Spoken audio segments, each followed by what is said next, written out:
Gaius Julius Caesar de Bello Civili, Episode 1. Literis Gaii Caesaris consulibus hereditis aegre ab his impetratum est summa tribunorum plebis contentione, ut in senatu recitarentur, ut vero ex literis ad senatum referetur, impetrari non potuit. So we begin here in a new series with Caesar's recounting of the civil war that he fought against Pompey and Pompey's Republican allies. So we begin with an ablative absolute, which is a fitting emblem of Caesar's style. So when the letters, when Gaius Caesar's letters were returned or delivered to the consuls, with great difficulty, from these ones, ab his, meaning the consuls, it was arranged, impetratum est, together with the summa contentione, with the great effort or the great struggle of the tribunes of the plebs, it was arranged that, in the Senate, they should be read aloud, recitarentur. We will go back and look at some of the interesting grammar here in just a moment. Vero, but, that's the adversative vero, but that from these letters, the motion should be referred or delivered to the Senate. This could not be accomplished, impetrari non potuit.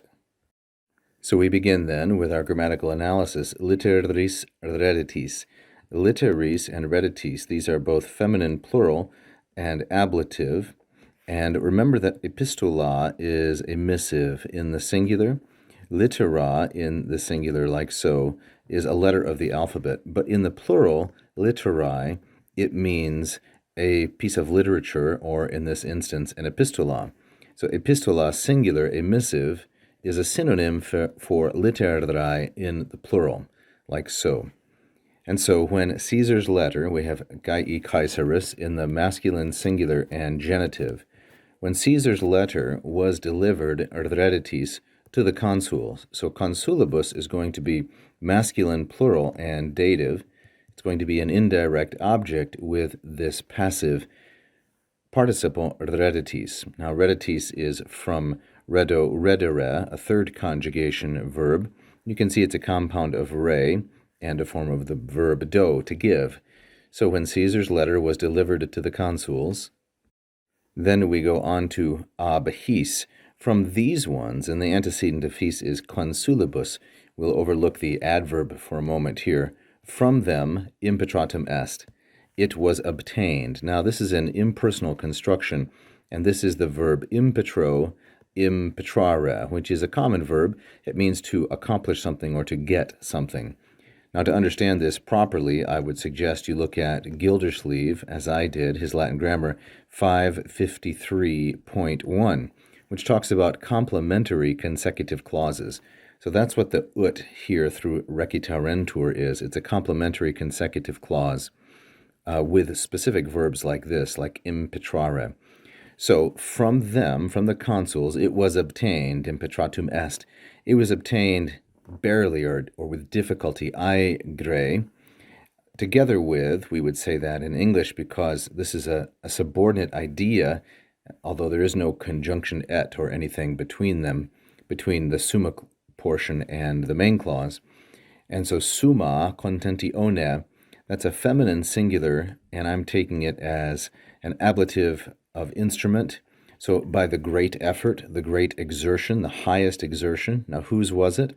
It was the exertion of the tribunes, and that's why tribunorum is a masculine plural genitive, with the highest exertion of the tribunes, and then plebis is a feminine singular and genitive, because this was a title, of course, the tribunus plebis, the tribune of the plebs. With the great effort of the tribunes, of the plebs, it was obtained, impetratum est. Now, what was it that was gotten? Well, that's the ut clause.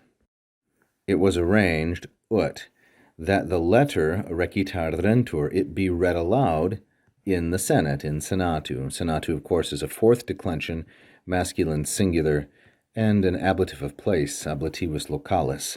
Recitarentur, clearly third plural, imperfect, subjunctive, and passive, that it be read aloud in the Senate.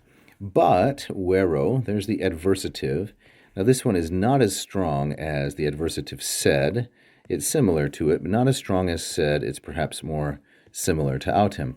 But that, ut, the matter, referetur, see, now we revert to the singular because it's what's in the content of the letters, but that the matter from the letters, or the motion, be brought before the Senate, ad senatum, be referred to the Senate, this could not be, non potuit, it could not be arranged impetrari.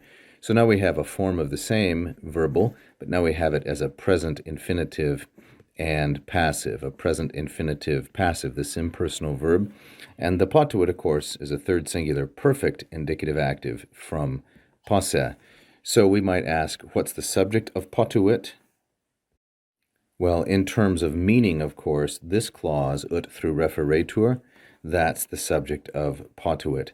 That the content of the letter be brought to the Senate, this thing could not be accomplished impetrari. That was clearly Caesar's plan, but the Senate wouldn't allow that to happen. If you enjoyed that little video lesson, please go ahead and subscribe for us, click the bell, and so forth. Check out the other videos on this page, leave a comment, and please be sure to check out our Patreon page as well.